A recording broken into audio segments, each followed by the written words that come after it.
Hello दोस्तों, आज के इस वीडियो में आप सभी का स्वागत है। दोस्तों, आज की इस वीडियो में हम एलसीएम और एचसीएफ निकालना सीखेंगे और साथ में ये भी जानेंगे एचसीएफ और एलसीएम का मतलब क्या होता है। दोस्तों, वीडियो अच्छा लगे तो वीडियो को लाइक तथा चैनल को सब्सक्राइब करके बेल आइकन को प्रेस जरूर कर दें ताकि मेरा हर एक वीडियो का नोटिफिकेशन सबसे पहले आप तक पहुँचे।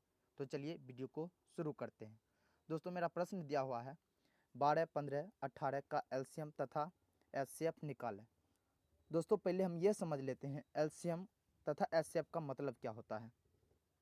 दोस्तों, एलसीएम का फुल फॉर्म होता है लीस्ट कॉमन मल्टीपल। इसको हिंदी में कहते हैं लघुत्तम समवर्तक। और एचसीएफ का फुल फॉर्म होता है हाईएस्ट कॉमन फैक्टर। इसको हिंदी में कहते हैं महत्तम समवर्तक। चलिए अब एलसीएम निकालना सीखते हैं। दोस्तों, यहाँ पे कह रहा है 12, 15 और 18 का एलसीएम। तो हम पहले एलसीएम निकालेंगे, उसके बाद एचसीएफ निकालेंगे। तो एलसीएम निकालने के लिए हमको करना क्या होगा, एक पहले सीधा लाइन ड्रॉ कर देना है, उसके बाद एक लाइन ऐसे ड्रॉ कर देना है। उसके बाद इस लाइन में कितना दिया हुआ है 12, 15, 18 को लिख लेना है। 12, 15 और 18 को लिख लेना है। अब यहाँ पे हमको 2 से भाग लगाना है इसमें, तो हम 2 से चलिए भाग देते हैं।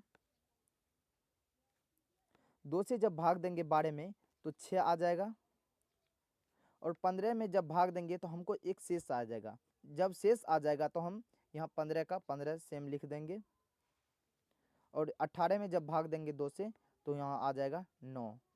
ठीक, अब फिर हम इस तरह लाइन ड्रॉ कर देंगे। अब यहाँ हम देखेंगे 2 से इसमें भाग लगता है क्या, यहाँ 6 में लग रहा है, 15 में नहीं लग रहा है और 9 में नहीं लग रहा है, तो हम 2 से भाग लगा देंगे। जब 2 से हम भाग लगाएंगे तो जब 6 में 2 से भाग देंगे तो मेरा आ जाएगा 3, और 15 में एक शेष आ जाता है तो यहाँ 15 का 15 लिख देंगे। उसके बाद 9 भी नहीं कटता है 2 से, तो यहाँ एक शेष आ जाता है, इसका भी फिर नहीं कटता है, तो इसको हम पूरा भाग नहीं लगता है तो इसका 9 का 9 यहाँ पे लिख देंगे। उसके बाद करेंगे क्या, देखेंगे 2 से इसमें भाग लग रहा है क्या, 2 से इसमें भी नहीं लग रहा है, इसमें भी नहीं लग रहा है, इसमें भी नहीं लग रहा है। तो हम अब देखेंगे 3 से लगता है क्या, 3 से इसमें भी लग रहा है और इसमें भी और इसमें भी, तो हम 3 से लगा देंगे।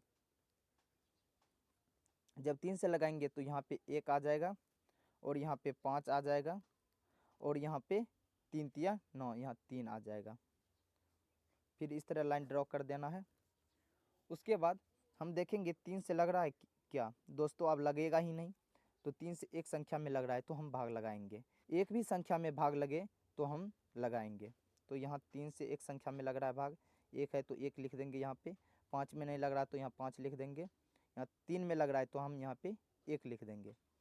अब देखिए दोस्तों, सिर्फ 5 है यहाँ पे बचा और दोनों साइड 1 आया है, तो यानी सिर्फ 5 से लगाएंगे, 2 और 3 से तो लगेगा नहीं, तो हम 5 से लगा देंगे। तो यहाँ पे 1 आ गया, उसके बाद 1 बचे 5 तो यहाँ भी 1 आ जाएगा, उसके बाद यहाँ भी 1 आ जाएगा।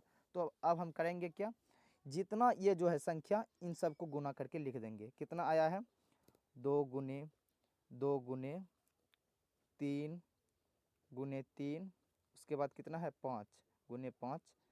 तो यहाँ 1 है, 1 को नहीं लिखेंगे क्योंकि जब हम एक किसी संख्या में 1 से गुना करते हैं तो हमको वही संख्या प्राप्त होता है, उस संख्या में कोई बदलाव नहीं आता है। तो हम इसको गुना करके लिख देंगे। कितना हो जाएगा 2 दूनी 4 तिया 12, 12 तिया 36, 36 बचे होता है 180। तो यानी मेरा एलसीएम आया 180। इसका मतलब ये हुआ दोस्तों कि हमको वह छोटी सी छोटी संख्या प्राप्त हुआ है। जब हम 180 में 12 से भाग देंगे तो 12 भी पूरा पूरा कट जाएगा, और 15 भी पूरा पूरा कट जाएगा, और 18 भी पूरा पूरा कट जाएगा। तो चलिए दोस्तों, अब हम एचसीएफ निकालना सीखते हैं। कितना का एचसीएफ निकालना है 12, 15 और 18। तो हम करेंगे क्या, इसमें देखेंगे सबसे छोटा संख्या क्या है, जो सबसे छोटा संख्या है उस संख्या से उससे जो बड़ा संख्या होगा उसमें भाग देंगे। तो ये सबसे छोटा, इससे बड़ा कितना है 15, तो हम यही करेंगे, 12 से भाग दे देंगे कितना में 15 में, यहाँ पे हम 15 लिख देंगे। और कितने बार में लगेगा, एक बार में, तो एक बार में जब लगेगा तो हम एक बार में लगा देंगे, तो आ गया यहाँ कितना 12। तो अब यहाँ पे हम कैंसिल करके लिखेंगे, यानी 5 में से 2 जाएगा 3 हो जाएगा, और यहाँ हो जाएगा कट्टी। अब हम करेंगे क्या, यहाँ ये जो 3 आया है, अब 3 से भाग देंगे कितना में, 12 में, 12 को यहाँ पे लिख देना है। जब 12 को यहाँ पे लिख देंगे तो हम भाग देंगे, तो भाग देंगे कितने बार में, 3 चौक 12, 4 बार में लग जाएगा। तो यहाँ 12 लिख के पूरा पूरा काट देंगे, यानी 12 और 15 का एचसीएफ कितना आया, 3 आ गया। ये जो एचसीएफ आया है जो संख्या, इसी संख्या से जो संख्या सबसे बड़ा होगा उसमें भाग दे देना है। तो यहाँ कितना सबसे बड़ा है संख्या, तो सबसे बड़ी संख्या यहाँ पे क्या है, 18। 18 में भाग देना कितना से, 3 से, क्योंकि 12 और 15 का एचसीएफ 3 आया है। तो हम यहाँ 3 से भाग देंगे कितना में, 18 में। कितना बार में लगेगा, 6 बार में, यानी पूरा पूरा कट जा रहा है। तो हम क्या करेंगे, यहाँ 18 लिख देंगे, तो यहाँ काट देंगे। तो यानी 12, 15 और 18 का एचसीएफ आया, एचसीएफ कितना आ गया, यहाँ पे आ गया 3, यानी मेरा एचसीएफ आया 3। तो एचसीएफ का मतलब होता है हाईएस्ट कॉमन फैक्टर, महत्तम समावर्तक। ये जो 3 निकला है, ये बड़ी से बड़ी संख्या निकला है, जो कि 12 को भी काटेगा यानी विभाजित करेगा, और 15 को भी विभाजित करेगा, और 18 को भी विभाजित करेगा। इससे और कोई बड़ी संख्या नहीं होगा जो कि 12, 15 और 18 को विभाजित करेगा। दोस्तों उम्मीद करते हैं कि एचसीएफ और एलसीएम अच्छे से समझ गए होंगे। मिलते हैं नेक्स्ट वीडियो में। जय हिंद।